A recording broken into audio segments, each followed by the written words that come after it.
Hi everyone, and welcome to a brand new episode of Pitstop Fracas. And wow, just wow, what an amazing race we have witnessed today on a hot Sunday afternoon.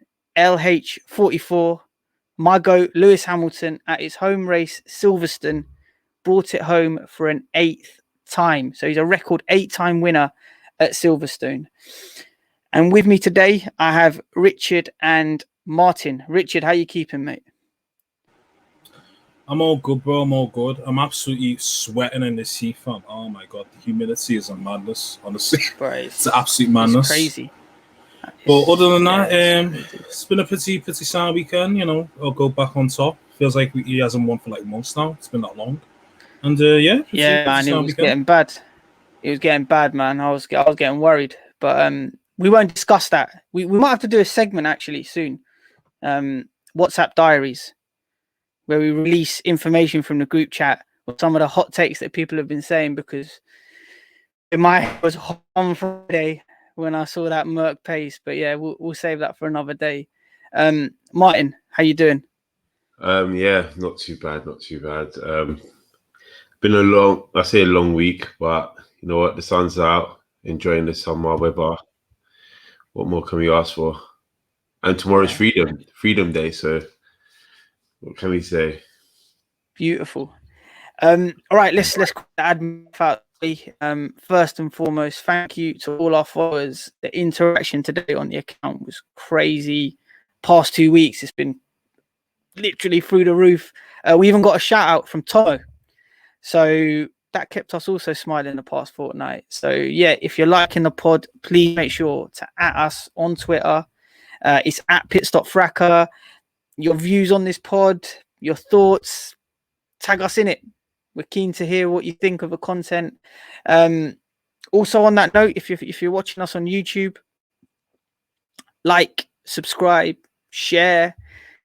If you're listening on Apple or Spotify, please make sure to leave us a review. Let's get stuck into it, guys. Before the race itself, though, we had the Friday qualifying session, which determined the grid for sprint qualifying.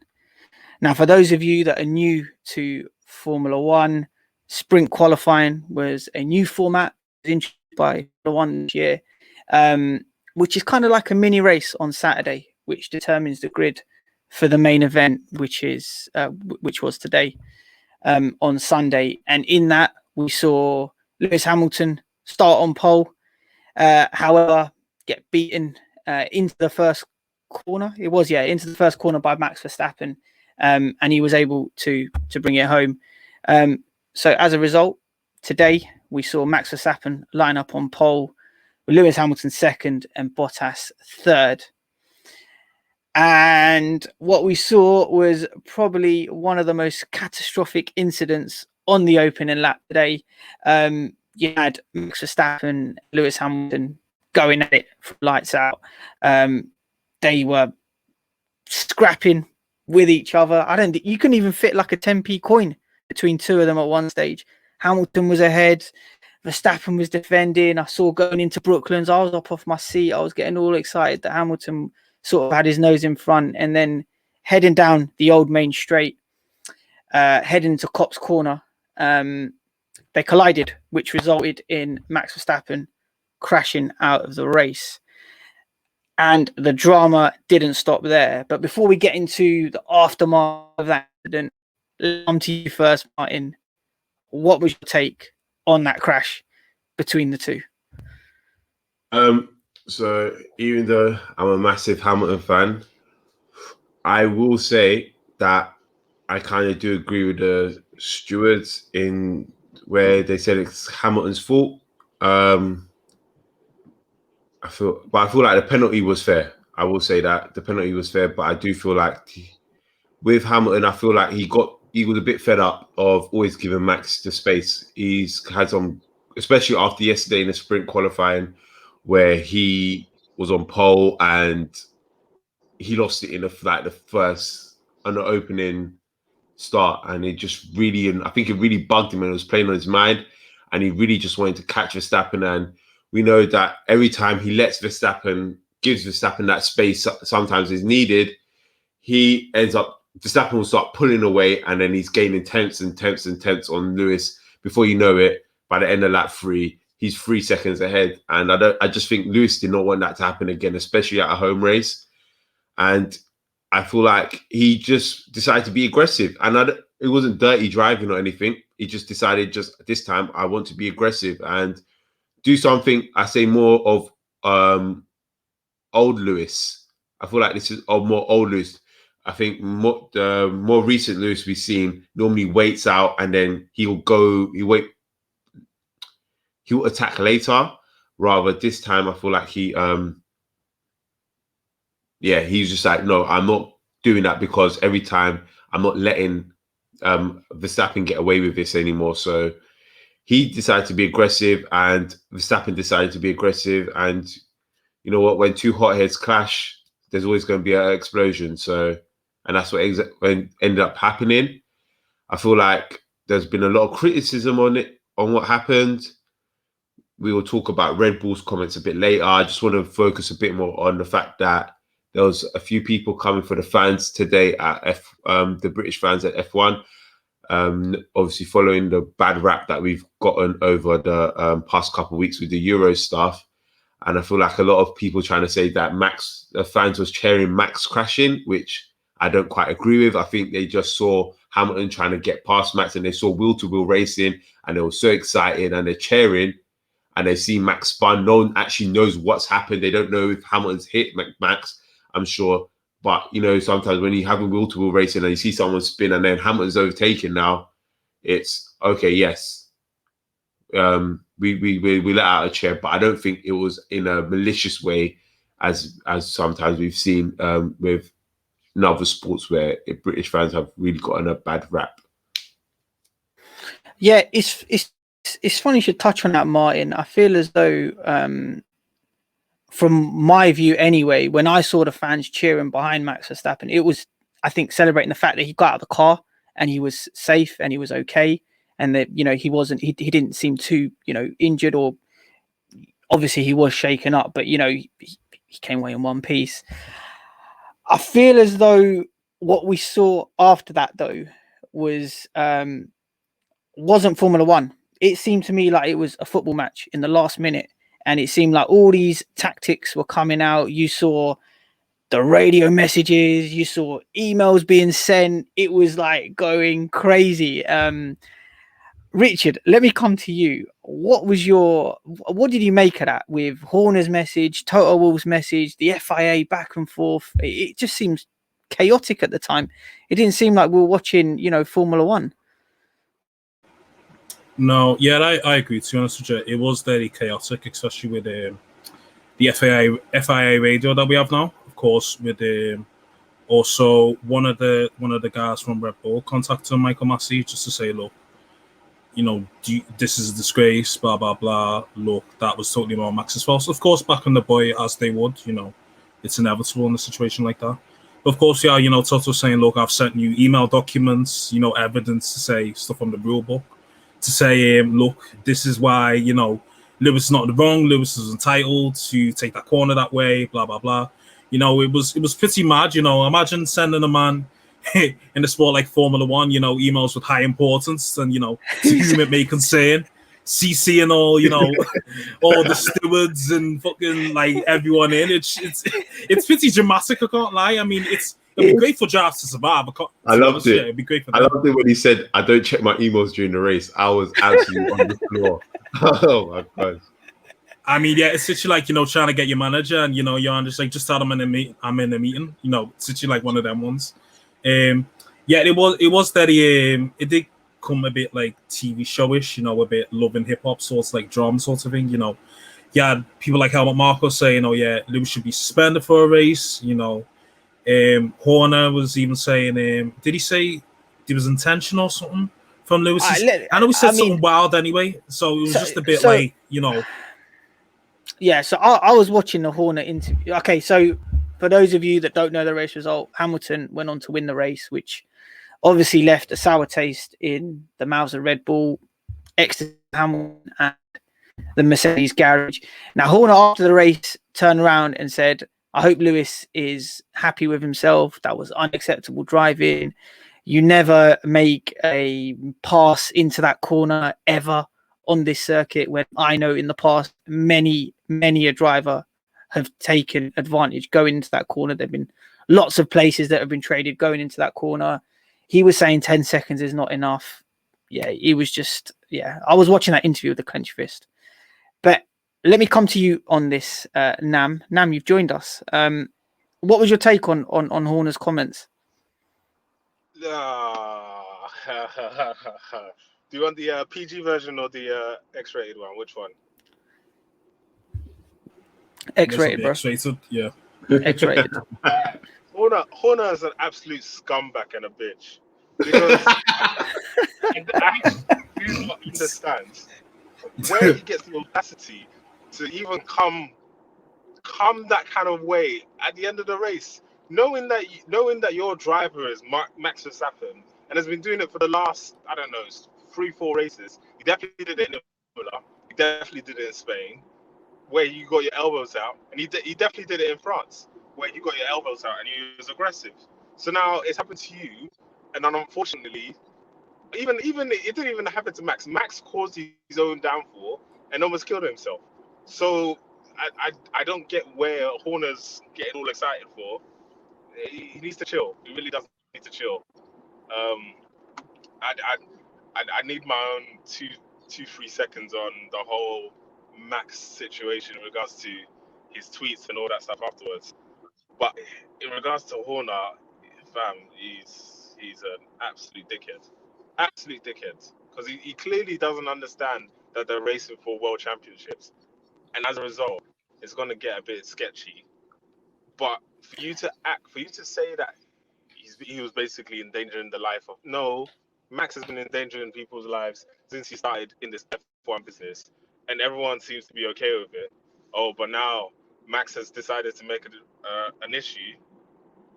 Max has decided to make an issue and has crashed himself out of a race that was important. All of a sudden, Lewis is the aggressor. I'm not here for this pseudo racism, pseudo aggression by that fizzy pop company, bruv. They need to chill out, bruv. They actually need to chill out. They really do need to chill out, because it's starting to piss me off, and it's starting to stop my enjoyment of the racing that's happening.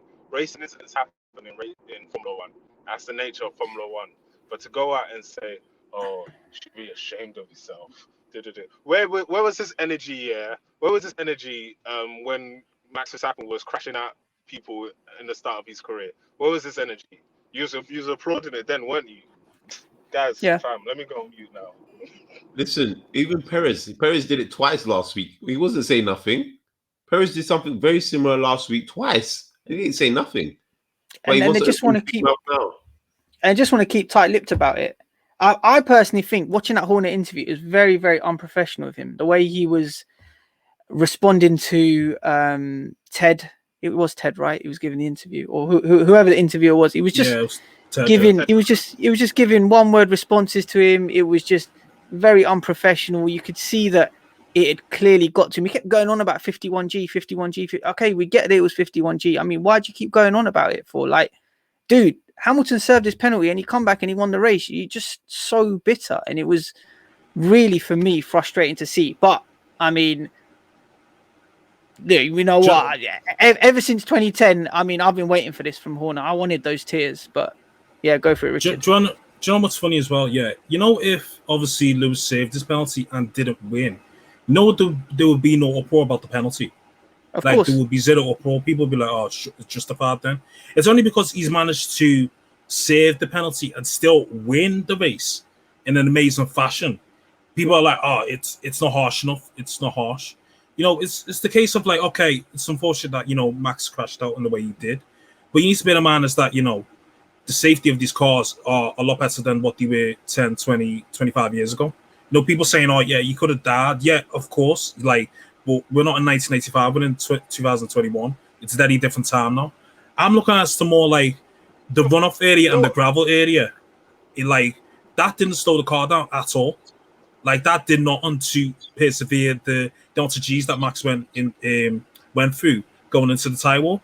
I'm looking at more towards that. Like, why didn't that slow the car down? Basically, I get obviously the MotoGP there, and that helps and whatever else. But I don't know. It's just people are being just really salty and really petty over it. Like, for me, I feel it's a racing incident. I feel like both could have maybe did better, but at the end of the day, the way people have like shown themselves up, mostly Red Bull side, with Max, with Kelly PK, obviously Horner and other people as well, it's really been distasteful. Because if there's the other way around, you still would have blamed Lewis, no matter what. If it was just Lewis and Max position and Max and Lewis position, you still would have blamed Lewis. So exactly. It's this lack of energy and inconsistency. It's nasty, man. Honestly, it's horrible. The funny thing is, just to add to that, Richard, is last year we saw a man crash into the barriers and there was an inferno, right? So, and that saved his life. So if that could happen, surely whatever crash happened today, Max was going to be okay. He might have been bruised, injured a little bit, but he would have been fine. So for them to glorify it, to make it seem like, fam, he was on his deathbed, or prayers, thoughts and prayers for Max, X, Y, and Z. Bro, he went for a protocol checkup. Yeah. He went for a protocol checkup for concussion. Like, that's all he did. Like, that doesn't warrant the aggression in language by every single member of the senior leadership at Red Bull. And like, Horner was disgusting. Helmut, fam, he continues to be Mephisto. But don't even mention Helmut. I mean, just he is a helmet. That's the ironic thing. He literally is a helmet. The way he acts. So it's just, you know what I mean? So for those of you guys that are unaware, listeners, watchers, Helmut Marko turned around and said after the race that Lewis Hamilton should be banned, and it was homicidal behavior, quote unquote. That's what the tweet was.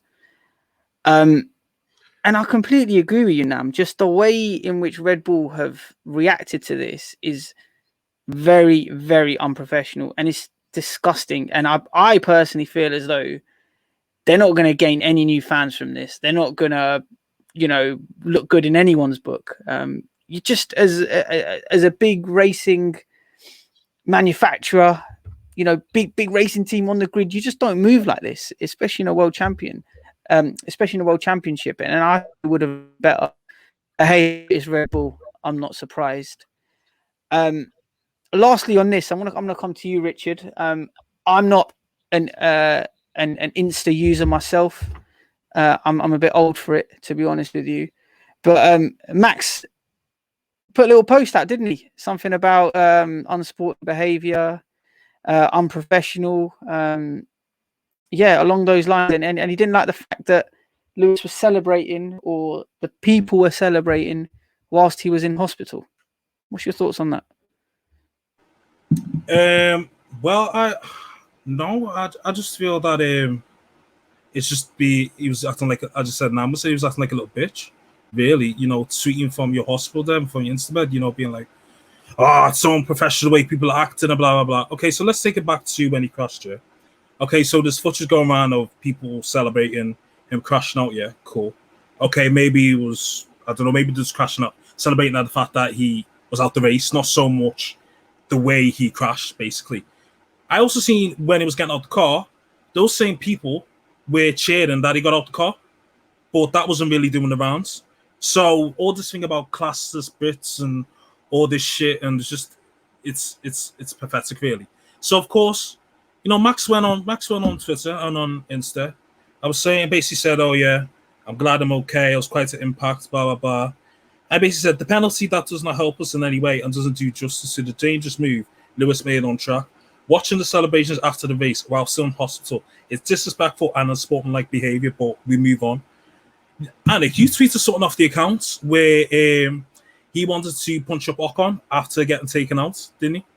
Basically. That was me. Yeah, that was me. Yeah. And it rightfully did the rounds, yeah. I mean, do we have to speak any further? There you go. That? Yeah, I don't speak any further. Like, on that. He had to do, what is it? A course, was it? Like a behavior course, and what else happened to him as well? Basically, yeah. Like, you don't, fam. It's he only walked up to a driver and pushed him. He walked up to another driver when they were getting weighed, yeah. I just want to say, this compared to what you just said and what Max just said. This is what Lewis has said. Today is a reminder of the dangers we face in this sport, and we should never take lightly the risk. I send my best wishes to Max, who is an incredible competitor, and I'm glad to hear he is okay. I will always race hard, but always fairly. I am so proud of what we have achieved today through teamwork. My team showed grit, perseverance, commitment, and to this incredible sport. It's a dream to win in front of the home crowd. This is for you. Never give up. Keep rising. Keep fighting. And you see, that you just show the contrast in characters that these two are. That the first thought, like Hamilton was saying, this is, first of all, I wouldn't wish my competitor the best. And this is, because you understand, this is why we race, isn't it? We race to be competitors, but we got to respect each other first. And he sent his best wishes out first. And then you come back, you got Max there coming with some nasty comments. Not really nasty, but like very microaggressive, trying to make Lewis out to be a bad guy for celebrating a win. Mate, a win's a win. No matter how you get it, a win's a win. He didn't do anything completely wrong. So he has every right to celebrate it. And he's in his flipping front of his home crowd. His own crowd. If I score a winning goal for my team, or I'm the winning driver of my team, and it's somehow because it's a controversial win, I'm still celebrating. I'm ripping my top off and I'm going out there bare chest. I'm celebrating. You can't stop me. You're doing it Adebayor. You're doing it Adebayor. I'm running straight up to everyone's side and everything. Nah, he needs to grow up, man. He's a big man. He's been in this sport for 7 years. Behave yourself. What makes this even worse, is the fact that, let's take it back to last year, Bahrain.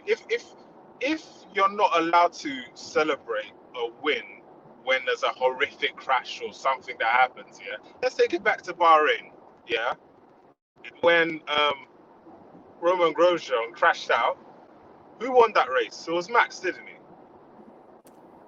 Yep. And he was fist pumping the air like it was like nothing happened. We almost witnessed a driver literally might have lost his life in one of the most horrific crashes. And Max Verstappen on the podium was jumping up and down and fist pumping in the air like he's just bagged the world championship himself. He needs to. That was Lewis, wasn't it? Lewis didn't win that race. He did. Okay, we need to double check that. It was Lewis. It was Lewis that won it. Yeah, Max came second. Yeah. Yeah, I was thinking like, I was like, are we sure? Are we sure? I swear Max didn't win till Abu Dhabi. Like, Lewis won. He still was fist pumping the air on his second. He was still celebrating that win. He still went to. Or not even win. Sorry, he's still celebrating getting on the podium. Coming second. These things happen in motorsport. Like, just because he was on the receiving end. So I think looking back on the, I just want to come back to the incident itself. And I know you want to say something, Richard, but what was your take on the incident itself? Would you reckon it was just a racing incident, Max's fault, Lewis's fault? Because there was a lot of back and forth on the timeline. You know, I had a certain view, and then I was like, and my initial view was that it was Lewis's fault. However, looking back at Karun Chandok's comments, looking at racing line diagrams on Twitter or whatever, you know, I'm still 50-50. I personally think it was a racing incident. I'm not saying that with my Lewis Hamilton, you know, t-shirt, hat or whatever on. I genuinely think it was a racing incident, too hard to call. But yeah, but what's your take on it, Richard? No, I agree. At first, I thought it was a racing incident. And then obviously looking at Karun's analysis and looking at more evidence, basically, you could be pedantic and say it's more Max's fault than anything, because he does seem to turn in a fair bit into basically where Lewis's space is, and basically trying, you know, shut the door, as they say, basically on Lewis. The thing is as well is that, as I tweeted off the account, Max has been trying this with Lewis all season.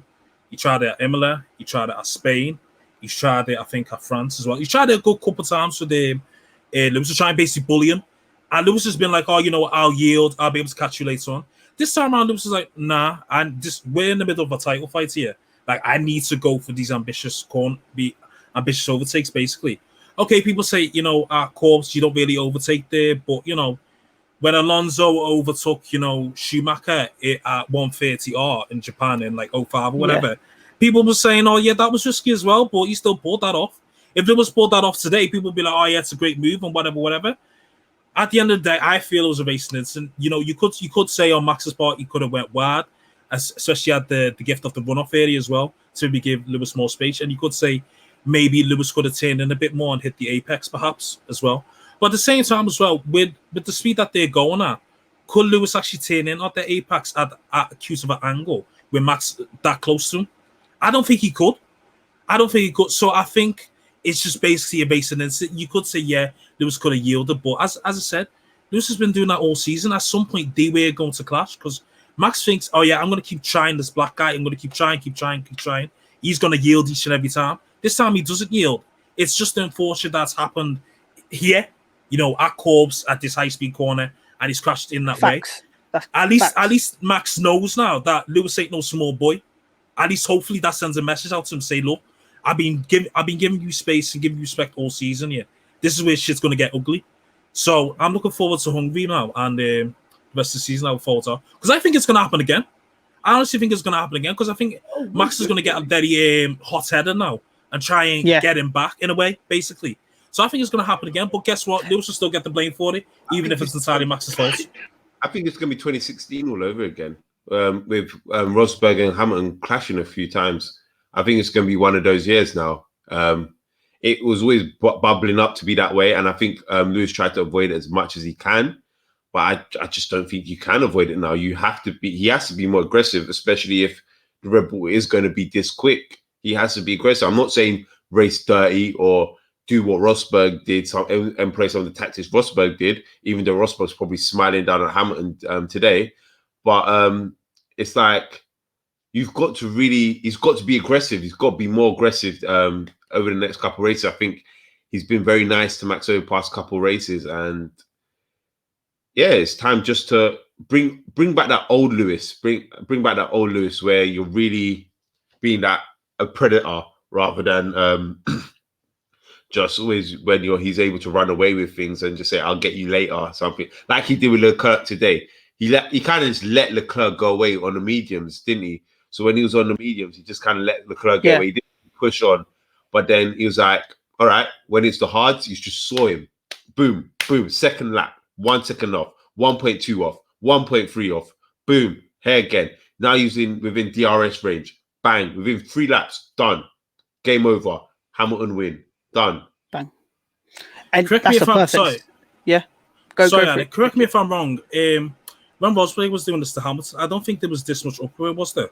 When he was, giving him punctures, and all stuff like that. It wasn't like it wasn't to this level, was it? No, but obviously because it's within the team, innit? You wouldn't really expect Toto to come out and say, "Oh, Hamilton or Rosberg is whatever." I'm not really talking about with like on Toto's fault. I mean, as in like the pundits and the fans and all that. Like there was, I don't think there was this much uproar when Rosberg was in the wrong taking out Lewis. Did PDR say anything? I don't think it was this blatant. I think it was more kind of like subliminals of Rosberg. Like he would say something that was kind of like directed to Hamilton in kind of like a subliminal way. But this one's just play out with Red Bull. Right, this is. I mean, the way I'm seeing it right now. I mean, I've watched Formula One a lot of years. I don't think I've ever seen a day like this. Like it was literally the gloves were off, and the FIA radios straight after the incidents just let me know straight away that this isn't normal. Like they were on the radio to say, "Yo, that was a dangerous move." That's what Red Bull was saying. Toto was like, check your emails. We've checked the rules. No, Hamilton was in the right. It was like, now the gloves are off. It's no holds barred. I think look. Major points. It was major points up grabs. So, of course, they'll both be like, they already lost so much points. And obviously, Red Bull don't want Hamilton to gain any points.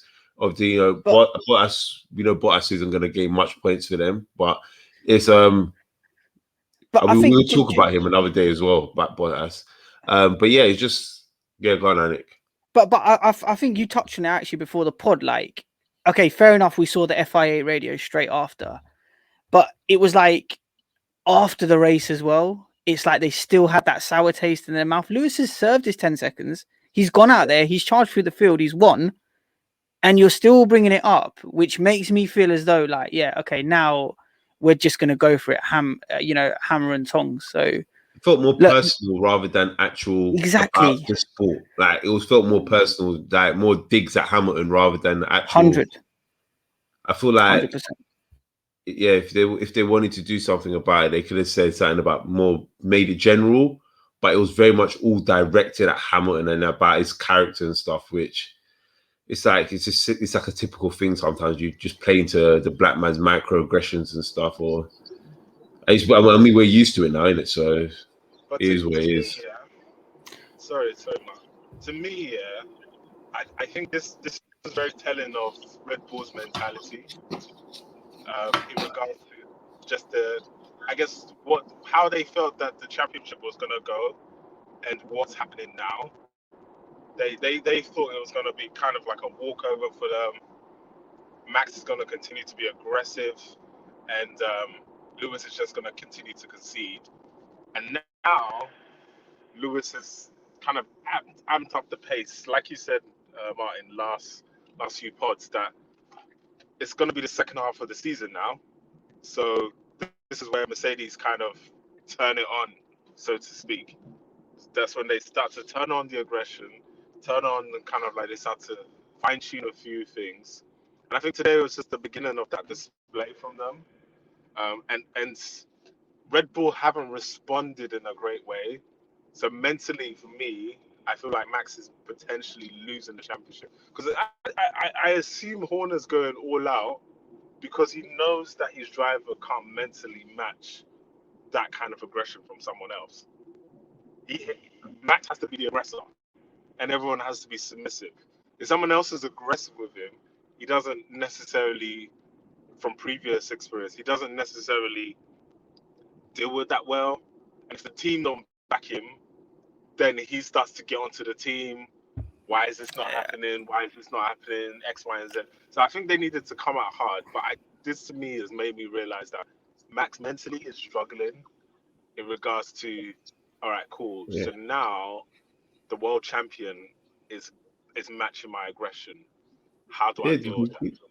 There's a reason he's the world champion, isn't it? And they speak so much about, mind games and stuff. We keep hearing this thing about mind games, and Lewis is cracking under pressure, but it's not.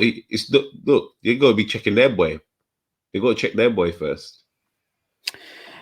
I've seen a lot of times from Max get aggressive and whatnot. But look, let's see how it pans out for the rest of the season. Also, in that red flag area, we saw the use of Gorilla Glue. I tweeted it from the account. I saw, like, Hamilton's front wing was damaged. So I think they started, using a bit of super glue or something to repair it. Correct me if I'm wrong, but I think that was the same front ring that he went on to win the race with. And in doing so, from the restart, Hamilton and Leclerc seemed to be like dicing a little, I think, into the first corner. But it seemed as though in that first stint on, in the race itself, Hamilton just couldn't make up that two or so second gap between Leclerc. Maybe he was doing it on purpose. Maybe he was looking to, look after his tires. But it seemed as though he couldn't overtake him on track in that first stint. But then he pitted on, I think, lap 27. And he came out in fourth or fifth. Where did he come out? Fourth or fifth. Well, he came out behind Lando Norris. He managed to overtake him on those fresher tyres. The team instructed Hamilton to swap with Bottas, who then left Hamilton in second, and he proceeded to charge down Leclerc at a rate of over a second a lap, and end up with a resounding victory in front of the home crowd. I think it's pretty self-explanatory. Hamilton, we saw another masterclass from him today. He was in the headlines before taking that victory, but he's our driver of the day unanimously. let me come to you on this, Martin. Mentally, for Hamilton, how does this guy do it? How does he prove all of us wrong every time? I know, actually, he didn't prove you wrong, because I know you were saying from the start, he's going to win, he's going to win, he's going to win. Why did Hamilton prove me wrong? Because I was saying, yeah, I'll take a P2 for Hamilton and a fastest lap here. I think it's what champions are made of, isn't it? You're not a 7-time world champion for nothing.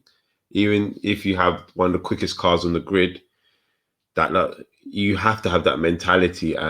We almost hear about in like every sport, that killer instinct, that killer mentality.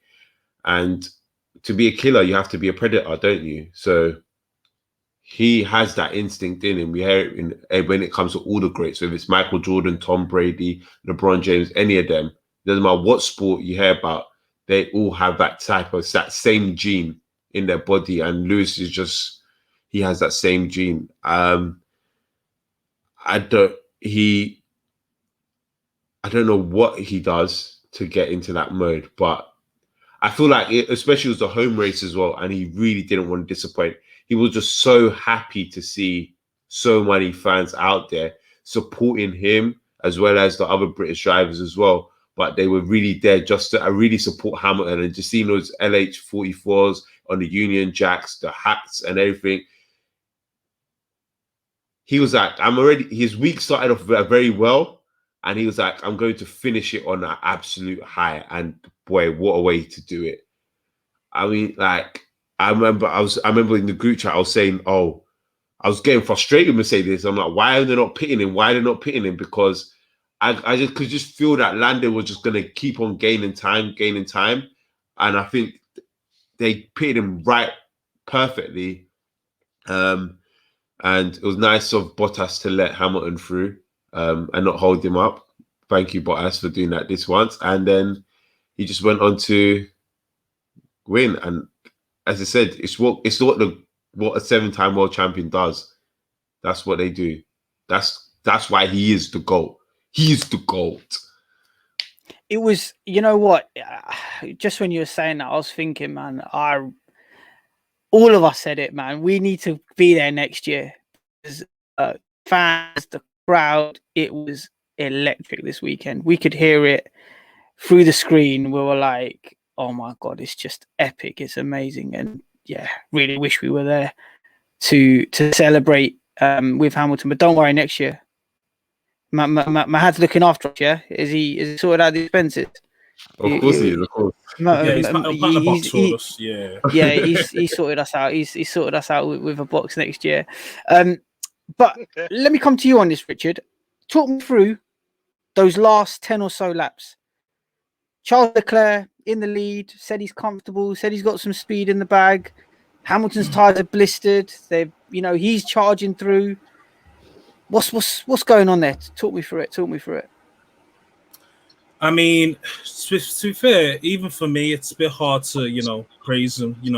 People who listen to the pod know I've got a bit of agenda on a certain Robbie driver, but with a legal engine, he's all right. I can't lie. Charles is all right. He held it down, from the restart up until like a couple laps to go. So I've got to give him his praise. He had a steady fan base, but look, Lewis is inevitable, isn't it? As soon as he got past Bottas, within half a lap or something, he was like 2 seconds ahead of Bottas. So Lewis was a man on a mission. He was literally doing like a second a lap, then half a second a lap, and a second lap, half a second lap, give or take.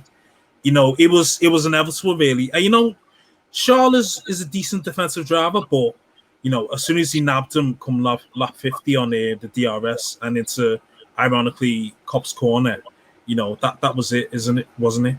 But as I said, early on in the race, as I said, it might be that's your button on the fly there, yeah. Except for war with him. For those of you that are listening, Anik's currently boxing up a fly. Maybe it looks like Max, I don't know. Who knows?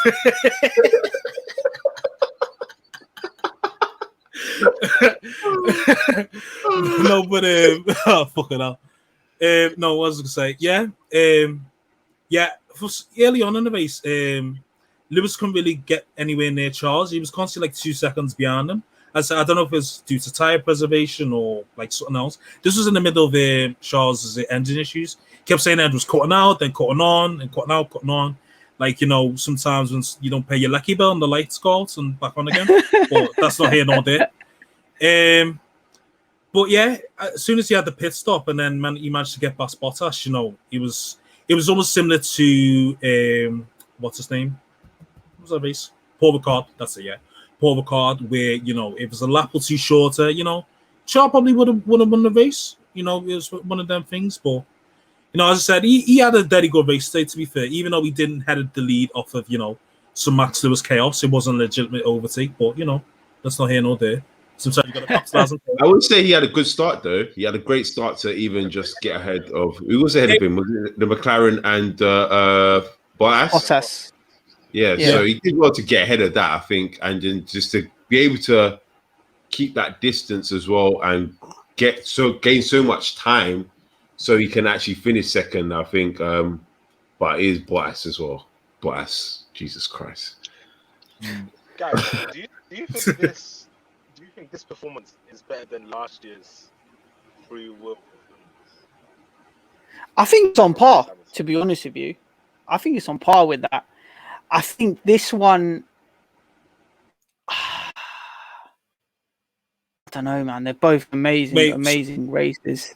Wait, sorry, what was that now? Which performance? So it's the performance between when he brought it home with 3 running wheels, or today's performance. Which one would you say was better? I think today's, I think today's, because when you think about it, he was only on 3 working tires for 9 corners, was it? And I feel like someone the last lap, innit? Yeah, and he was already lots of time ahead of Max. No, he crossed 4 seconds ahead of Max in that race.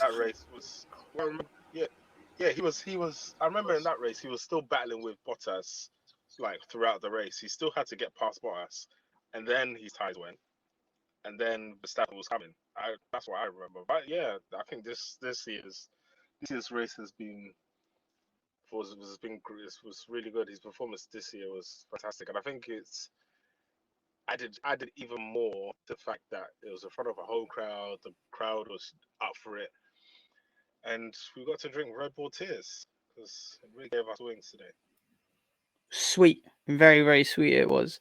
I just want to quickly touch on Leclerc though, and I'm going to come to you on this, Martin. I know you touched on it briefly with regard to him driving a decent enough race. Did we see anything from Leclerc and Ferrari today to suggest that, okay, maybe for Hungary and the subsequent races, there could be something? Or do you reckon it was just, again, showing that predator instinct and, seeing the opportunity there and, maximizing it? I think that's all Ferrari can do, in it. I don't expect anything from Ferrari. I think they pretty much just going to get that 4th spot.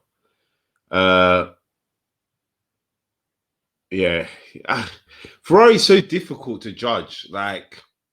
They'll have a good race, or one of their drivers will have a really good race, and then the next race they'll be absolutely rubbish, and then the race after that one of them again will have another good race, and it's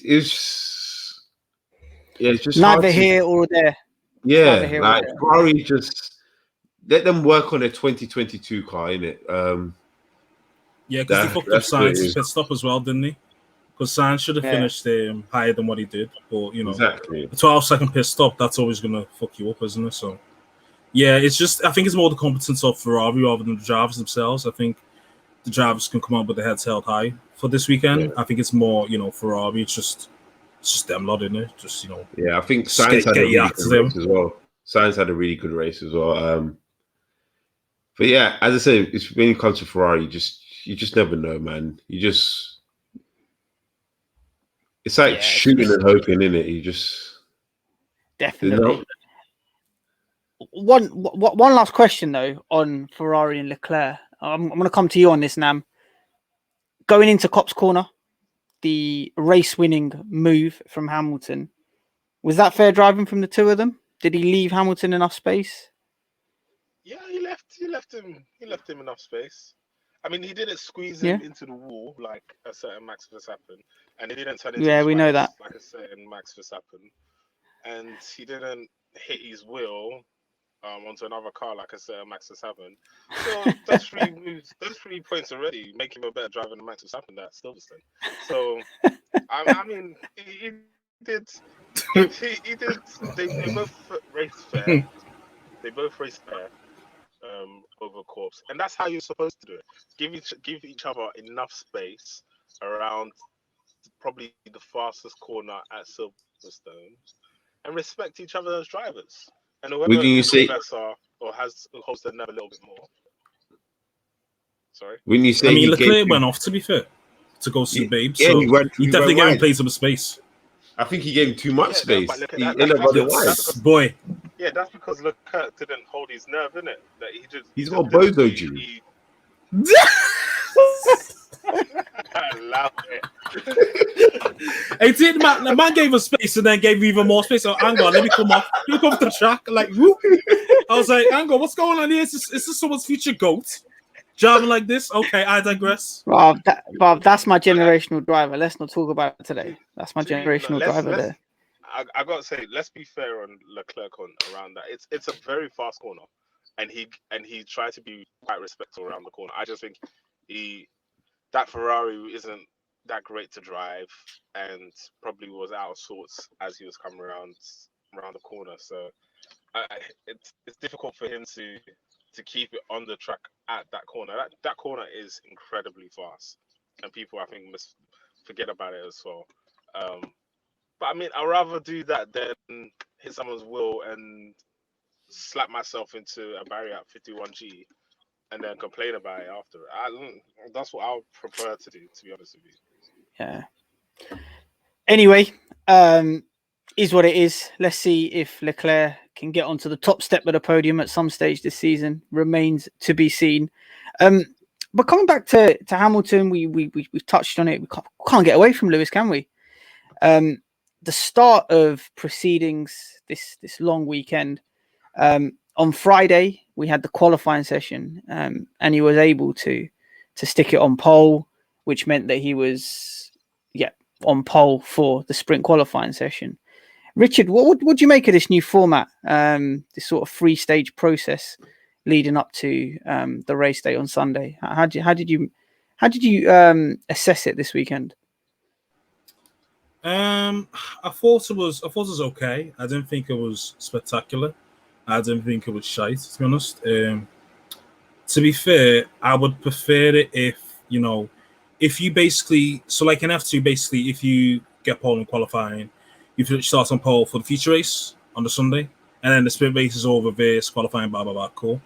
Of course, I know that a lot of the teams weren't too keen on reverse grid.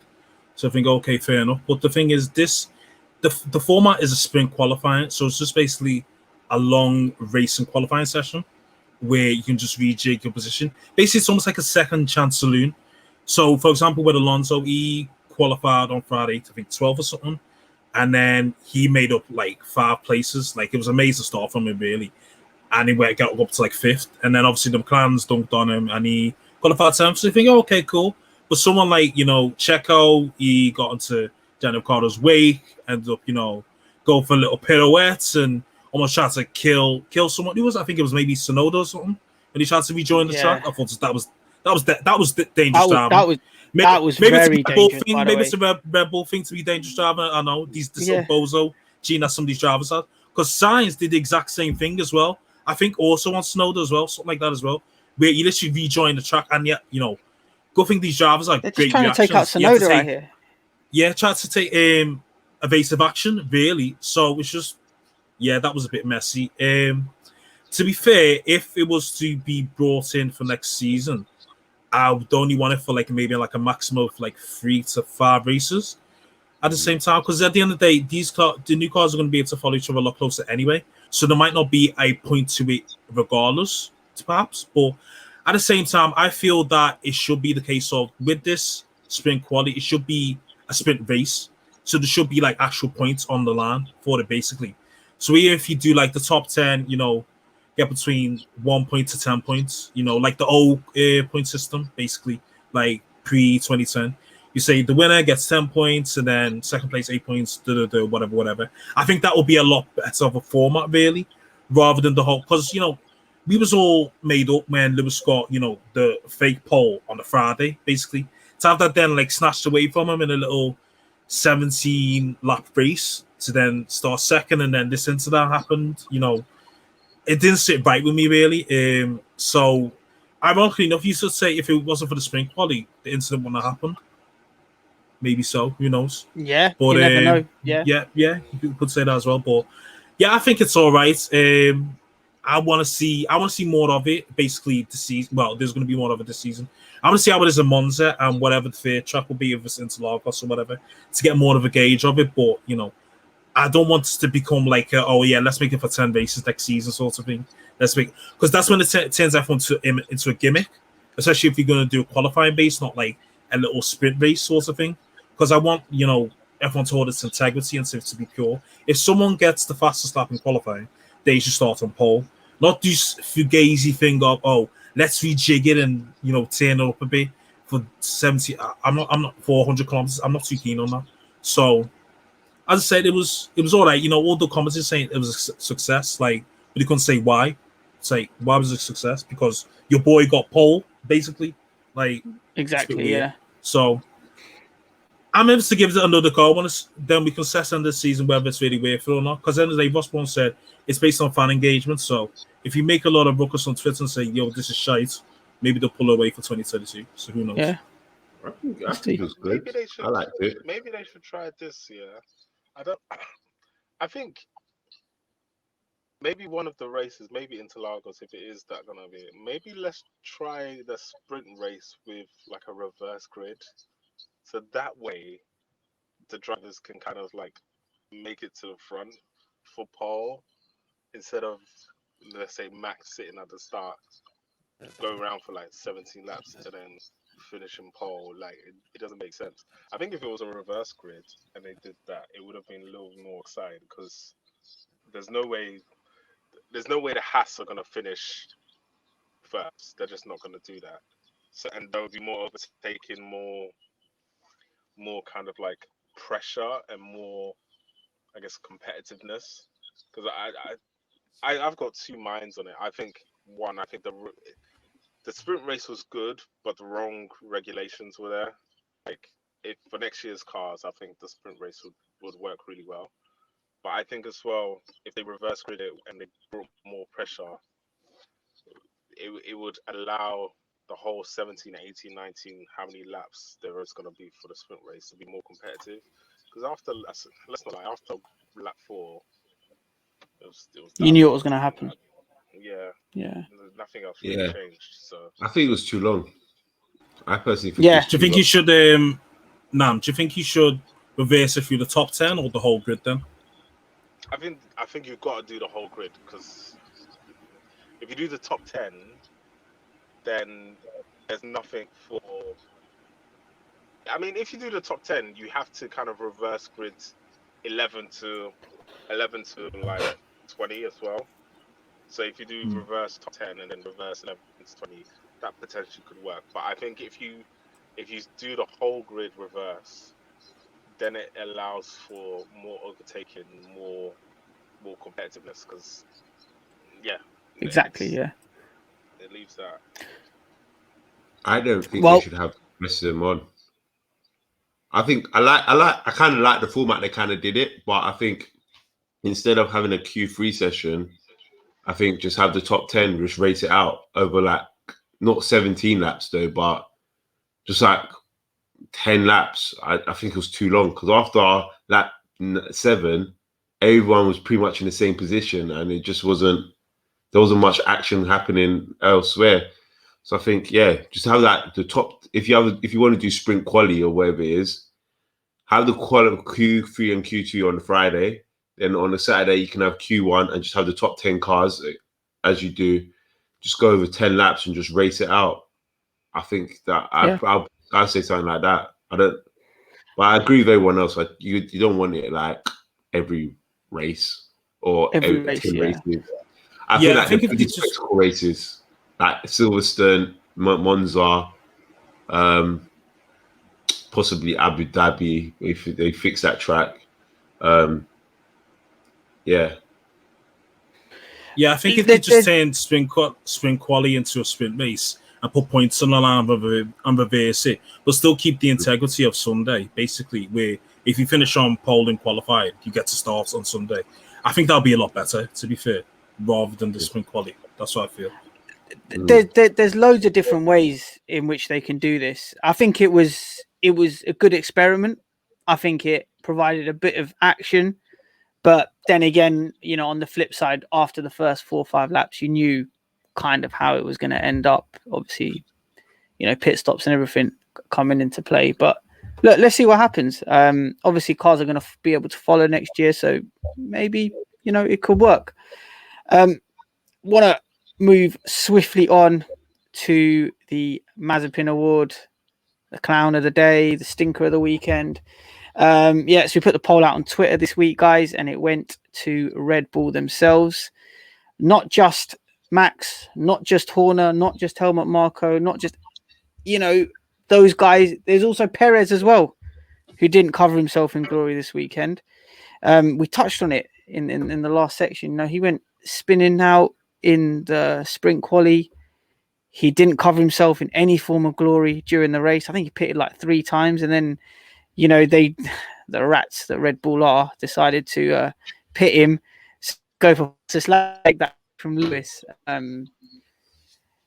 But yeah, talk us through Red Bull this weekend, Richard. Just a bad weekend all round for them, yeah. Yeah, I mean, they come out of it with no points, isn't it? It's, you know, it's a terrible weekend. Obviously, they got 3. No, they got 3. Well, they got 3 for the sprint race. Sprint race. Oh yeah. See, I'm forgetting the format already. Okay, yeah. So in terms of the sprint race, yeah, you know, it was like a mix of, you know, basically a mix. Obviously, Max won the sprint race, sprint quali, whatever. But Checo, you know, he ended up DNFing at the end because they wanted to preserve the car, basically. So of course, you know, with Sunday, you know, unfortunately Max crashes out. So with Checo, I don't think he even got into the points once, did he? Like, I think that's how much of a stink he was. I don't think he got into the points once. Yeah, he didn't even get it. No. And then they pitted him for the fastest lap, so Merck couldn't get the fastest lap, basically. Yeah, basically. So, which is very that's petty. That is very petty. On qualified to get an extra point for the fastest lap, but you're like, oh, let's take away from Lewis. You know, every point counts, sort of thing. You know, that's when you know people. Red Bull extremely petty.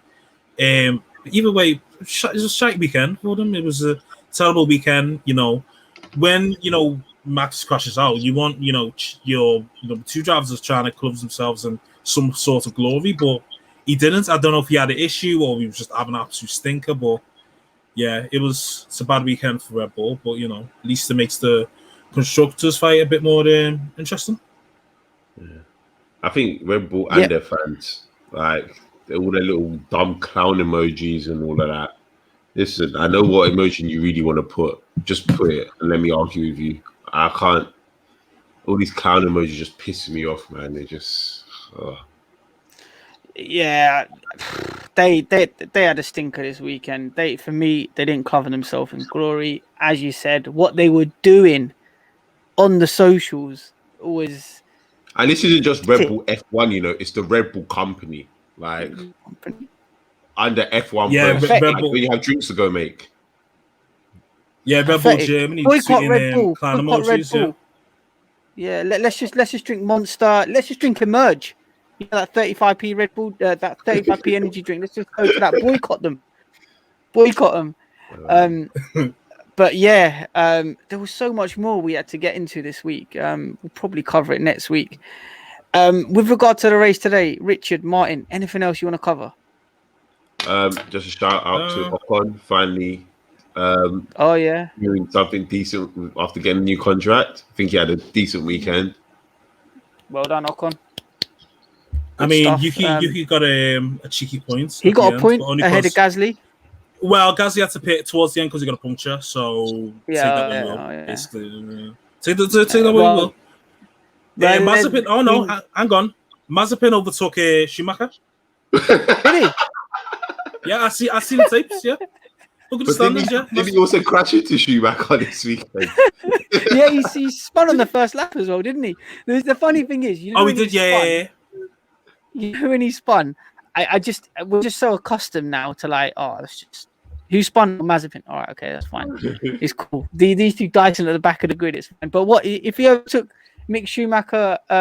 It was legit overtake. It wasn't no like I seen the tapes. Honestly, I was like, wow, okay, all right then. I want to know what Chris has got to say about this then. I just want to say, Ricardo, you're still on fraud watch as well. But Ricardo had a good race. He got fifth. You know, he had a good race. He's still on fraud watch. He's still on fraud watch. Stroll had a decent race as well. He got I think there's one man that someone they like to remind us that I put him in my top 3. Vettel, Jesus. Let's not speak on that. Let's just end the pod here. Look, thanks for listening. This has been another episode of Pitstop Fracas. Like, comment, subscribe, share, tweet. You know, tell all your friends or your co-workers. We'll catch you next week. You know, in the pods. See ya. Oh God. All right, guys. I guess on that note, we got to call it there. It's been a great recording, guys. And yeah, until next time, peace. Right.